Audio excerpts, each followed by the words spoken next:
Just before I left for this session, we received our first license across our desk for Canna, which is an excellent start.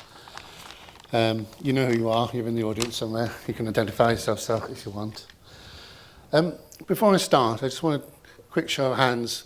Can you put your hand up if you understand how cannabis, which you may have come across as a narcotic, actually fits into the medical market? So, a fair few of you. Yeah, I'd expect you guys. So essentially we're talking about a molecule, or a couple of molecules that are important. One of them is cannabinol, CBN, you'll hear that as. And if I add 4 hydrogens to that, I get tetrahydrocannabinol, which is THC. And they interact with the nervous system, where the neurons are busy transmitting messages from the thumb you've banged with your hammer up to your brain. The body's generating cannabinoids, its own cannabinoids, endocannabinoids, to switch that cell back off so you don't have that pain recurring. And those receptors, it just so happens that CBN and THC fit them as well. It's just a coincidence. But if your body's trying to tell you it's in pain and your bloodstream is full of THC, then already the neurons have been told, don't bother sending the message down the line. We got the message. And it's the THC which is actually relieving the pain. It's not just pain it relieves, it has an effect on mood, appetite, stress. My body's generating cortisol at the moment. In the mistaken belief it makes me more interesting to the audience. Actually it doesn't, it just makes me terrified. But my endocannabinoid system is saying, chill, it's fine. What's important about that is the body doesn't distinguish where that THC or that CBN comes from. It could be grown under conditions of modern slavery somewhere in a facility in Manchester, or it could be grown in a legitimate regulated market. The body doesn't care. But there are good reasons for a legitimate supply, which is why the Isle of Man's moving into this space. So cannabis as a plant is notorious for soaking up toxins from the soil. We happily take all the heavy metals out of the soil, arsenic and mercury, lead and cadmium. Criminals, they'll just use pesticides if they need to, and they won't worry about the after effects, even if they're toxic for onwards consumers. And in order to generate heavier buds, they might just stuff their plants full of plant growth regulators, which just happen to be carcinogenic, but who's going to complain? And there's a third chemical in the mix as well you may have heard about, CBD, cannabidiol. It's very similar in shape to cannabinol. It's believed that it interacts with the nervous system. The jury's out because cannabis has been prohibited for such a long time. There's not that much great research on it. Lots of people swear by it. I purchased some from another island down south, not the Cuff Man, Jersey, and I found out why it's called grass, because that's what it tastes like. It doesn't get rid of double chins, so I'm giving up on it now. We are going to be under the convention, the National Cannabis Authority in the Isle of Man. It means we control legitimate production. If you don't know us, we're a statutory board. We have 6 board members drawn from all walks of Manx life. We have entrepreneurs and legal experts, compliance experts, etc. We don't have a politician. Whether that's a good thing or not, I'll leave you to decide. And we were asked to regulate because basically 3 reasons. Firstly, we've got a skill set in regulation. Secondly, because there is an opportunity to be had in the emerging markets, because CBD that I talked about is in something of a no man's land at the moment, but it won't always be that way. There's public pressure to regularize that market. And thirdly, because we're cheap. We already have CEO, a deputy, all the infrastructure that would otherwise have to be duplicated and then recruited into. So that's why we're here. Will we always regulate? Well, if it's successful, I'm sure we will. We'll just rebrand ourselves and have 2 divisions. If it's a dog, we'll hive it off. So we received our mandate, thanks to Tynwald, in 2021, January. and it's our intention to build a trusted, safe and efficient sector. So trusted, what we mean by that, it's free of criminal influence, nothing more complex than that. Safe means that consumers are protected and that their products don't contain harmful substances.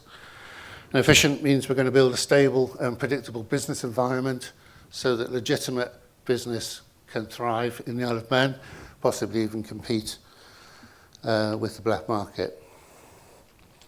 So if I go on to the licensing framework itself. So it's modular, and the reason for that is because there are specialists in there who will only do one activity, and we don't expect them to have to pay for a full license. That would be insane. But we also recognise there will be operators who will be vertically integrated. They'll need most, if not all, of the different licenses we operate. And with them in mind, we have a fee cap. So the fee cap, as it stands at the moment, is that the licenses that you pay for will not cost you more than £62,500 in a 12-month period. We've put some guidance on the website. It's Byzantine in its complexity, but there is an Excel formula at the end. It's one line, and it tells you how to calculate the actual license fee, taking into account any fees you've already paid. So I'll go through the license types now. So the three key licenses are cultivation, extraction, and manufacturing. So if you don't know something about this, I'll explain basically what's happening in the cycle here. So as soon as you place a cannabis seed in the ground or you acquire seedlings, you're in the cultivation business. And raising those plants and harvesting them and treating the harvests, drying and curing the flowers, or gathering up the biomass for onward sale or processing, that all comes under a cultivation license. And the license that we offer is for female plants only. The male plants in the cannabis world are fairly useless unless you're in the business of breeding plants to create a new strain, perhaps a new Manx strain. If you want to have male plants on the facility as well, then there's an additional license you need to acquire called a research license.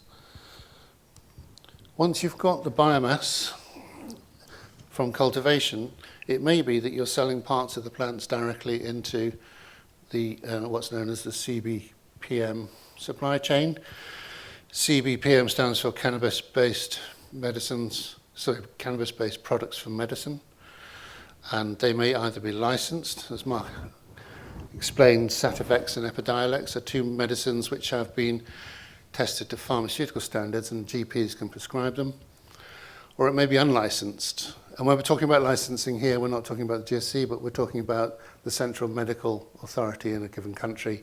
In the UK, that would be the MHRA. So the cultivation license might culminate in the provision of flowers in packets to customers who have private prescriptions from special GMC-registered consultants who are taking care of individual patients on an individual basis. But it's also possible to take that biomass and to chemically or physically process it, and that's where an extraction license is used. An extraction license takes in organic material and through a process, which usually involves temperature, heat or cold, possibly pressure,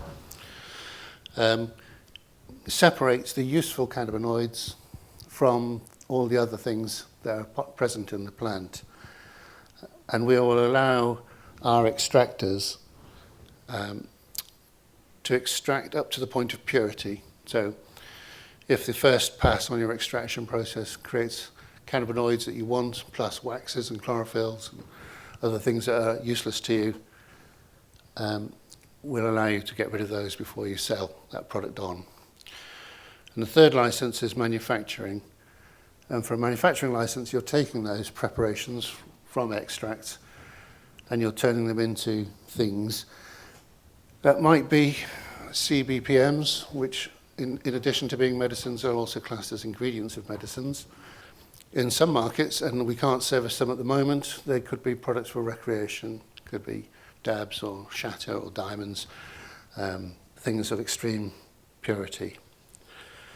But those markets are not available to us just yet. Then there are licenses that support those efforts. So a transport and storage license allows a person to transport cannabinoids, controlled drugs between their facilities or between their facilities and the ports.